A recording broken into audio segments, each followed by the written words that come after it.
Bom, boa tarde a todos. Vamos passar pela performance, posicionamento, nossa visão macro.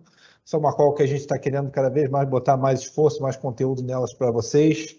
E se vocês acharem úteis, por favor, também ajudem a gente a divulgar, que é um processo em que a gente melhora essa call e traz material sempre relevante para vocês, tá?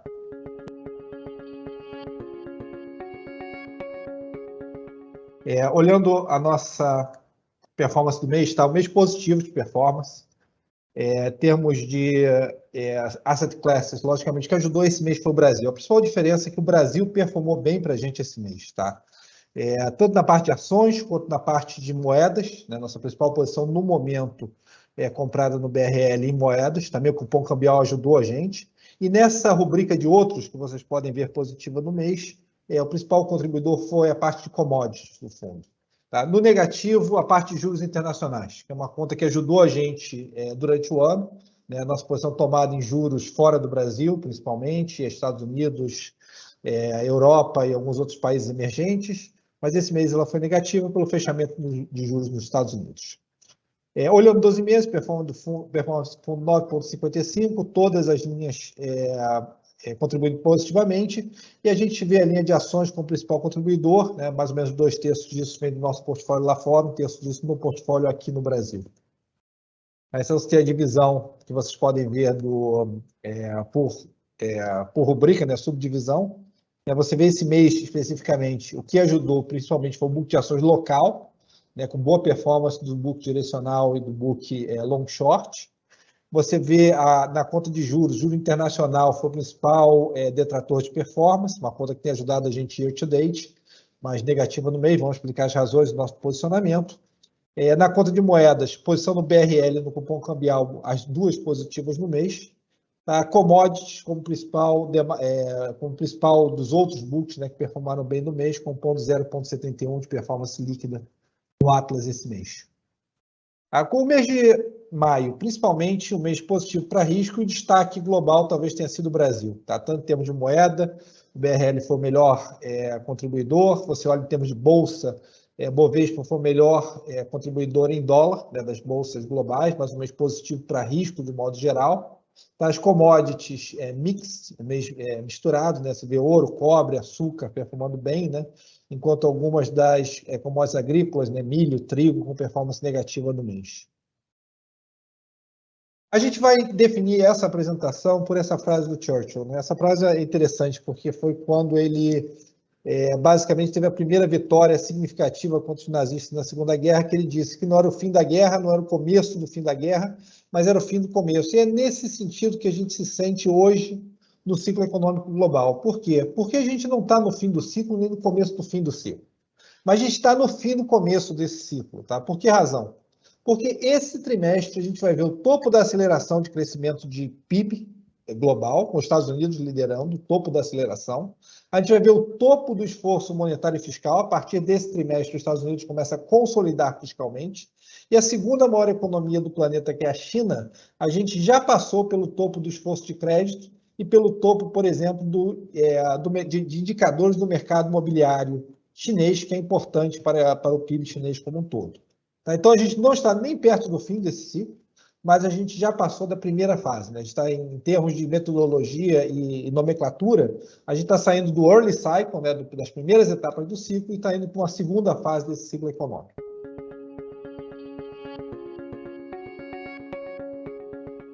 Como é que isso está representado no posicionamento do fundo? 4 principais classes de ativos. Renda fixa, tá? A gente está tomado em juros nos Estados Unidos, na Europa e alguns outros países emergentes, como o Chile e a Polônia. A visão é que você vai normalizar o ciclo econômico, você já está normalizando o PIB global, você está normalizando, no começo do ano que vem, o nível de emprego nos Estados Unidos, né? Você volta ao patamar pré-crise de emprego. Se você vai estar normalizando nos próximos 6 meses, tanto o produto interno quanto o emprego, você deve também gradualmente começar a normalizar as taxas de juros.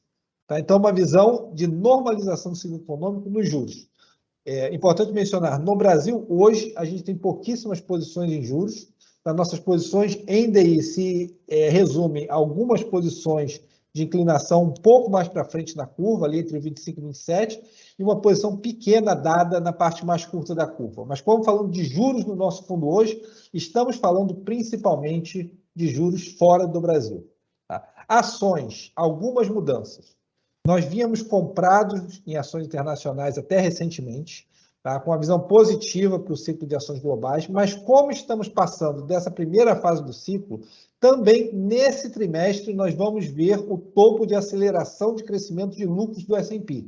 A partir do próximo trimestre, do terceiro trimestre, o S&P deve continuar a crescer lucros, mas num nível um pouco menor do que deve crescer agora no segundo trimestre.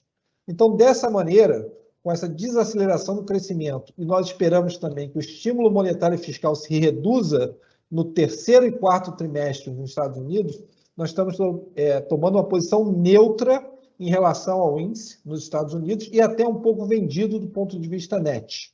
Tá? Mas em termos de beta, nós vamos estar neutros em relação ao índice no momento. No Brasil, de outra maneira, nós vamos estar comprados no momento nas ações do Bovespa. Então, nós estamos comprados, net positivo, no Brasil, o que logicamente contribuiu para a performance do mês. A nossa carteira hoje de ações Brasil, eu vou mostrar para vocês mais tarde, ela parece muito com a carteira internacional que a gente tinha 4 meses atrás lá fora. Isso quer dizer que o Brasil está mais ou menos 4 ou 5 meses atrasado nesse processo de reabertura e nossa carteira hoje aqui dentro parece a carteira de 5 meses atrás lá fora. Moedas, a principal mensagem, dentro de um regime de juros negativos nos Estados Unidos e de déficit gêmeos fiscal e de conta corrente muito alto nos Estados Unidos, nós estamos ainda com uma visão negativa com relação à moeda americana. Mas como os juros devem se normalizar, essa visão negativa é tática e não estrutural. Nossa principal posição no momento, comprado no BRL contra o dólar norte-americano. Algumas posições menores em moedas asiáticas, mas a principal posição do fundo hoje é na nossa própria moeda. Eu vou explicar para vocês um pouco mais na frente. Quarto grupo, commodities. Comprados em commodities como estivemos durante os últimos 6 meses. Tá? A principal posição é o óleo. Tá? Outras posições, a gente está comprado ainda nas agrícolas, milho, comprado no boi gordo lá fora dos Estados Unidos, não no Brasil. Tá? E algumas outras posições como cobre, platina, mas a nossa visão para commodities continua sendo construtiva. Aliás, parte do risco pró-ciclo que nós tínhamos em equities, nós hoje mantemos em commodities. Razão principal, o mercado de equities é antecipatório, ele antecipa 6 a 12 meses o ciclo econômico. O mercado de commodities não, ele é concorrente, ele acontece no mesmo tempo que o mercado físico. Eu tenho que entregar a commodity 1 mês, 3 meses na frente. Então, ele não consegue antecipar, ele simplesmente reflete as posições correntes. Razão pela qual nós migramos parte do nosso portfólio de ações, que tem uma duration mais longa, para o portfólio de commodities, que é um ativo com uma duration muito curta.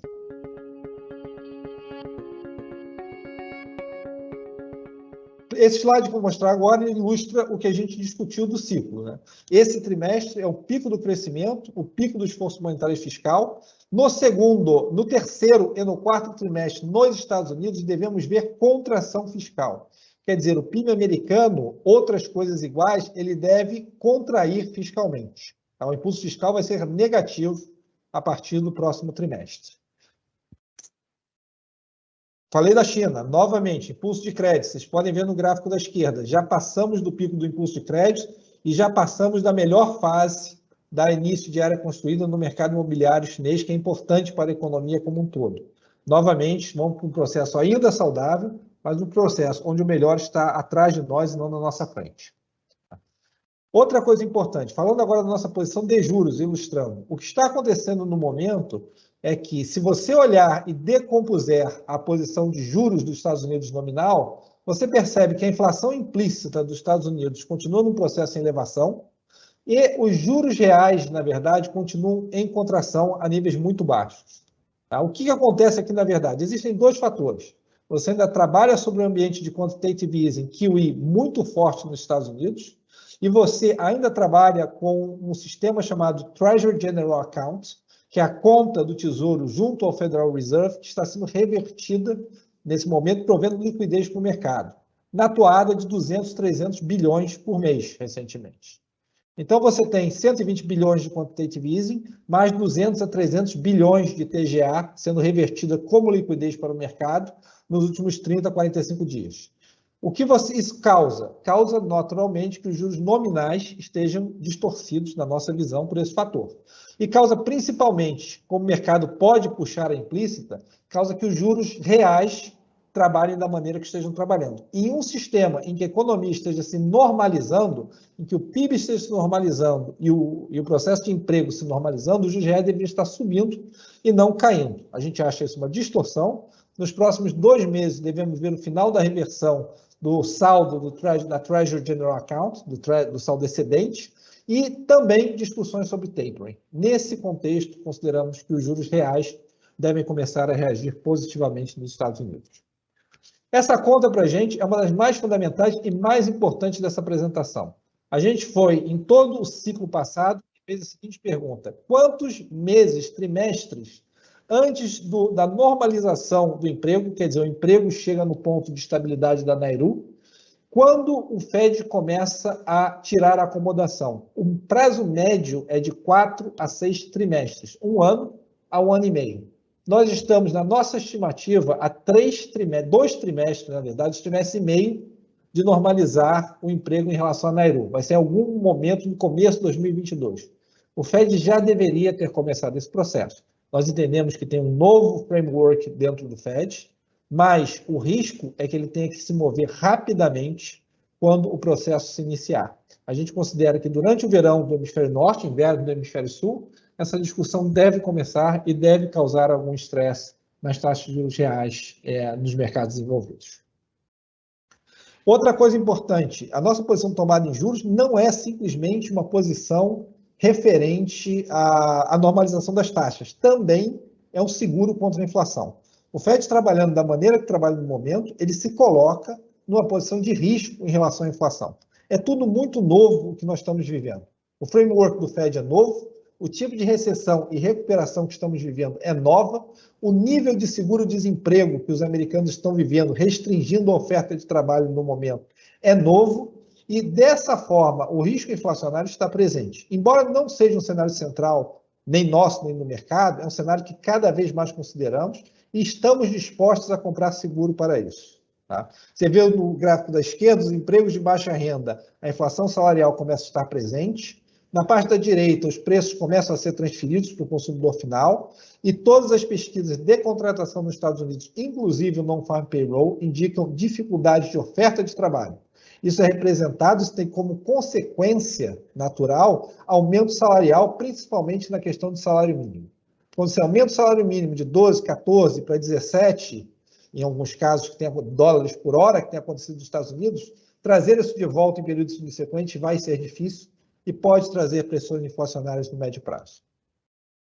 Quando olhamos o Fed, outra preocupação que temos. Na verdade, durante o último ciclo, que culminou em 2020, durante o período 2017 e 2020, o Fed exerceu liderança na normalização das taxas de juros globais.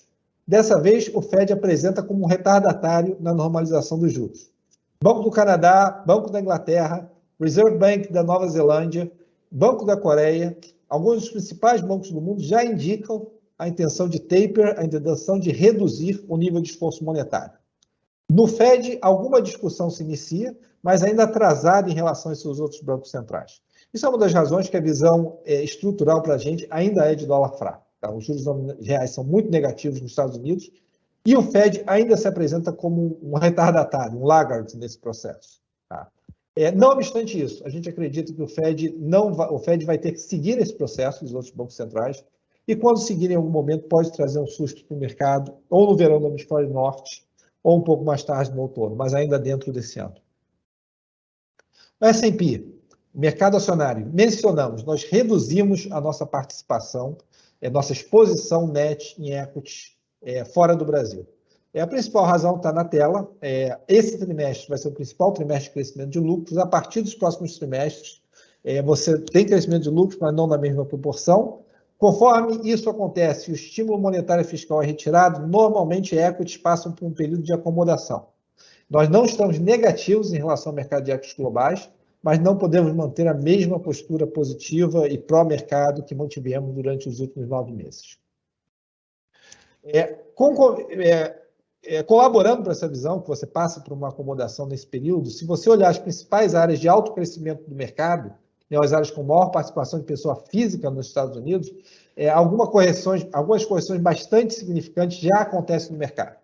Você olha o ARK Innovation Fund, que basicamente são posições de alto crescimento em tecnologia nos Estados Unidos, 32% de correção. Bitcoin está um pouco desatualizado, Bitcoin já está 32%, já é 50% de correção do topo.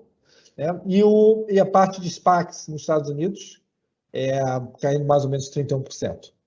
Então, a parte de alto crescimento, que liderou esse processo no começo, desde novembro, quando o índice começou a ficar pós-reabertura, pós a vacinação, onde você teve um impulso maior no índice americano, algumas dessas posições já apresentam reversão. Um resumo do nosso posicionamento de risco lá fora, que se resume em commodities e equities. Commodities, nós estamos comprados no boi gordo lá fora, petróleo, no ETF de empresas de energia, no cobre, Alcoa, que é alumínio, alguma coisa do ETF de urânio, no milho, e a gente tem alguma rotação nessas posições, por exemplo, a gente recomprou a platina agora, mas a nossa intenção é estar pró-risco numa cesta de commodities. Na tecnologia, a gente tinha vendido grande parte das empresas de tecnologia recentemente, estava alguns meses atrás, nós recompramos elas. A razão principal é que elas tiveram resultados excelentes no segundo trimestre que foram ignorados pelo mercado. A gente começou a achar o risco retorno novamente atraente nelas. A nossa carteira de reabertura não existe mais, praticamente.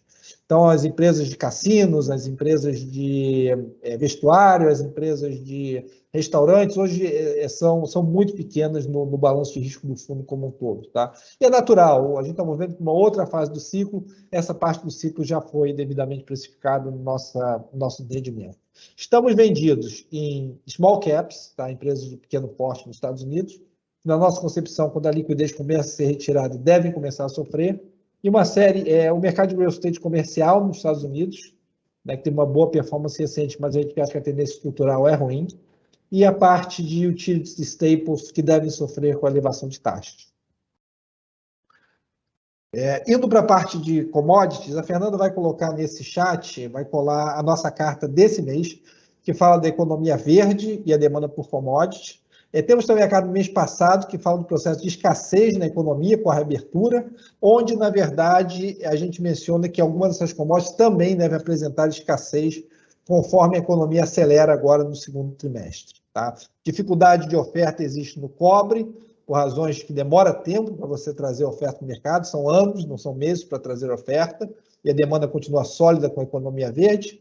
Alumínio, que é extremamente poluente, com a economia verde, a oferta está sendo restringida. Petróleo, onde os Estados Unidos está restringindo aumento de produção por políticas do governo Biden. O balanço de risco vai para a OPEC, o balanço de produção vai para a OPEC é um oligopólio, o preço é puxado para cima. E urânio, como você quer, na verdade, energia que não emita carbono, a única alternativa que você tem em escala no momento para energia de base é urânio. Tudo isso descrito na nossa carta, se vocês quiserem ler, eu recomendo a leitura, bastante interessante.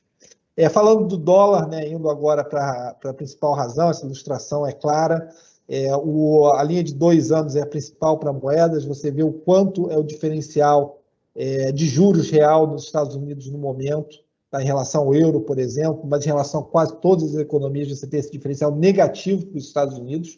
O dólar te oferece, das economias desenvolvidas, um dos maiores juros reais negativos no momento, e também um saldo de conta corrente e balanço primário, quando combinados, bastante volumoso contra a moeda. Então, a gente acredita que estruturalmente a tendência do dólar ainda é para baixo.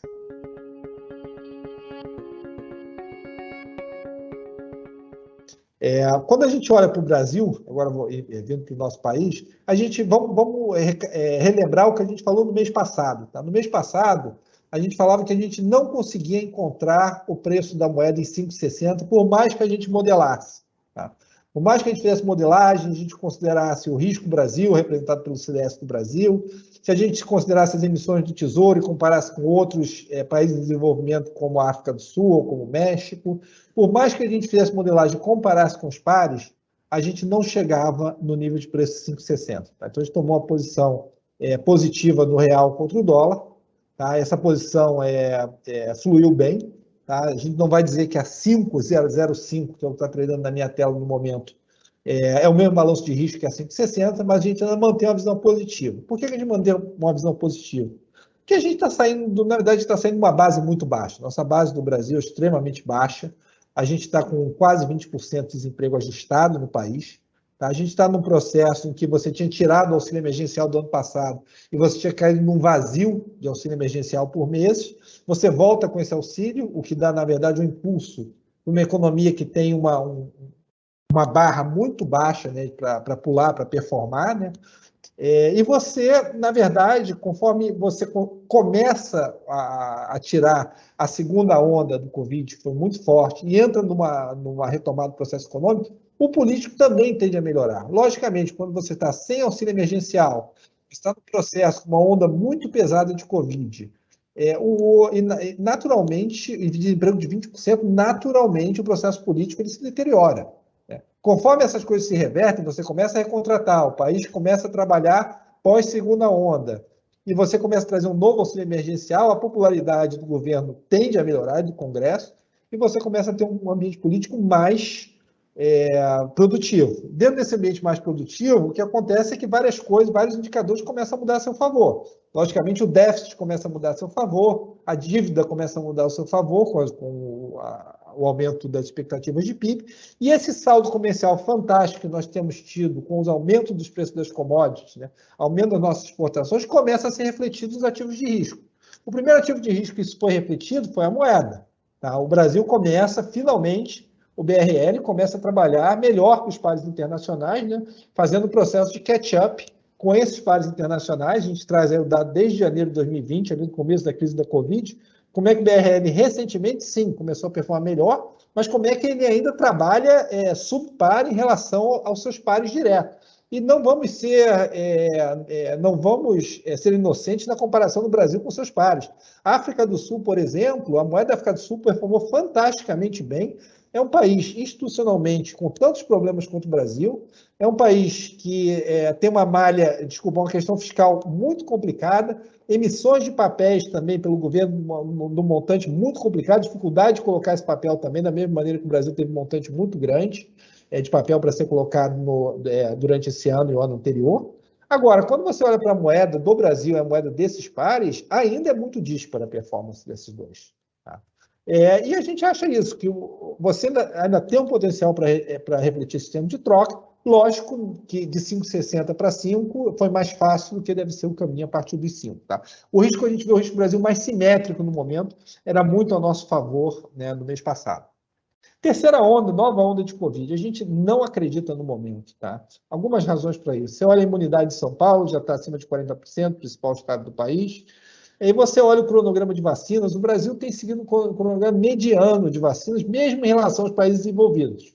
Logicamente, a gente não é o outlier, que é o Reino Unido, ou Estados Unidos, ou Israel, mas a gente é um país mediano, a gente está vacinando ali em linha com a Europa, por exemplo. Tá? A gente tem um cronograma robusto de vacinação, a gente já tem uma prevalência muito grande do vírus, né? As pessoas que, digamos, foram vacinadas naturalmente por contraírem o vírus. É uma economia que, na verdade, aprendeu, de uma maneira ou de outra, a trabalhar dentro de uma pandemia. Os últimos números aí que a gente teve demonstram que já tem uma acomodação da economia e saber trabalhar dentro do ambiente de pandemia. Falando da carteira do Brasil, a gente falou muito que a nossa carteira hoje no Brasil parece a carteira que nós tínhamos 6 meses atrás lá fora. Tá? Então, os grupos, a gente era comprado em commodities 6 meses atrás lá fora. Hoje a gente é comprado no Brasil nas empresas de commodities. Então, a gente tem Suzano, Vale, Petrobras, Brasil Agro. Reabertura valor, igual a nossa carteira que a gente tinha ali em novembro nos Estados Unidos de empresas de reabertura. Tá? Só que outros nomes, lógico. Multiplan, a parte de shoppings, Eco-Rodovias representando a volta da mobilidade, Vivara representando a volta do consumo. Tá? Então, uma carteira parecida com a dos Estados Unidos 6 meses atrás, mas representando que o Brasil está um pouco atrás desse processo e essas empresas devem continuar a se beneficiar. Daí a terceira, crescimento, lembra muito o que a gente tinha lá atrás nos Estados Unidos de crescimento estrutural em tecnologia, tá? Que ainda mantemos hoje.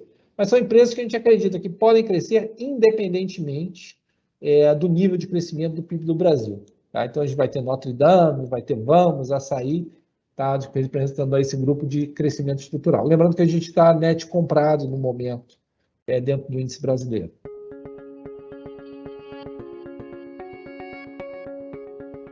Resumindo, tá? Eu acho que a principal mensagem é que isso aqui é o fim do começo do ciclo econômico, tá? A gente vai para uma nova fase de mid-cycle. Os Estados Unidos está passando pelo pico da aceleração do crescimento, vai ter consolidação fiscal no segundo semestre. A China já está apertando algumas das condições macroeconômicas, nada dramático, mas já passou do melhor dessas condições macroeconômicas. As condições monetárias devem ser revistas no futuro próximo, com tapering nos Estados Unidos, já começando agora na próxima reunião, semana que vem, do Fed, a discutir, né, o cronograma de tapering, né, esse assunto deve voltar cada vez mais nas discussões, nas reuniões do Fed. Provavelmente alguma coisa no final desse ano, começo do ano que vem, deve começar efetivamente o processo de tapering, né, o mercado logicamente vai antecipar isso. Em termos de posicionamento, nos 4 principais grupos, ações são ativos antecipatórios, a gente trouxe de volta a posição para neutra no momento. Não estamos negativos, mas simplesmente neutros, ser ativos antecipatórios. Tá, juros, a gente acredita nada dramático, devem normalizar com o ciclo econômico, mas também são seguros para a inflação. Tá? Dólar, a gente acha que continua a se depreciar, nossa principal posição é real, mas nós somos táticos. Tá? Se os juros começarem a assustar, o dólar deve subir por um período de tempo, enquanto o mercado acomoda essa subida de juros. Commodities são ativos físicos de duration baixíssima, a gente gosta do grupo, tá? E a gente, na verdade, é comprado numa cesta, tem alguma rotação no nosso posicionamento, dependendo do posicionamento técnico de cada commodity, mas, em geral, nós somos comprados, a nossa principal posição é o petróleo. Tá? Brasil, a gente reconhece, acho que a gente foi antecipatório nessa questão da moeda, tá? A gente reconhece a melhoria da situação do PIB, né? Deve levar à melhoria do déficit, da dívida, um sarrafo muito baixo, né? um hurdle muito baixo para o Brasil pular e começar, na verdade, um processo de um novo ciclo econômico. E juros, eu falei no começo, a gente está em posições reduzidas, à espera de oportunidades melhores, alguma coisa de inclinação mais para frente, ali perto de 25, 27, alguma coisa também pequena, dada na parte mais curta da curva, mas sem grande posicionamento no momento.